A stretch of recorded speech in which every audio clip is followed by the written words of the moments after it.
किसी गांव में एक संत निवास करते थे। उस गांव में संत को छोड़कर सब लोग कंजूस प्रवृत्ति के थे, कोई किसी को भी कुछ नहीं देता था। संत की कुटिया एक बगीचे में थी।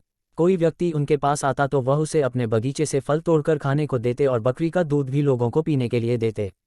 एक बार संत ने किसी को कहा कि बहुत ही जल्द तुम्हें गड़ा हुआ खजाना मिलने वाला है, और उनकी बात सच निकली। फिर एक दिन उस संत ने किसी को कहा कि तुम्हारी घर की छत आज रात को गिरने वाली है।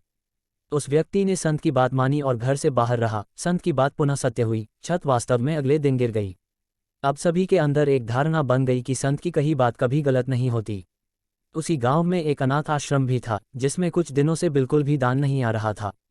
वहां के बच्चे भोजन और वस्त्र के लिए तरस रहे थे।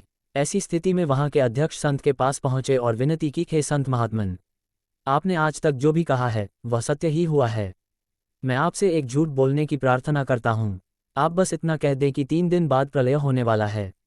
संत बोले, ऐसा कैसे हो सकता है, झूठ तो झूठ ही रहेगा। इस पर व्यक्ति बोला, मैं जानता हूँ पूज्यवर, परंतु आपके एक झूठ से अनाथालय के अनेक बच्चों को जिंदगी मिल सकती है। संत बोले, मेरे झूठ बोलने से बच्चों का क्या संबंध, परंतु तुम्हें लगता है कि मेरे झूठ बोलने से बच्चों को भोजन मिल सकता है तो मुझे सहर्ष स्वीकार है।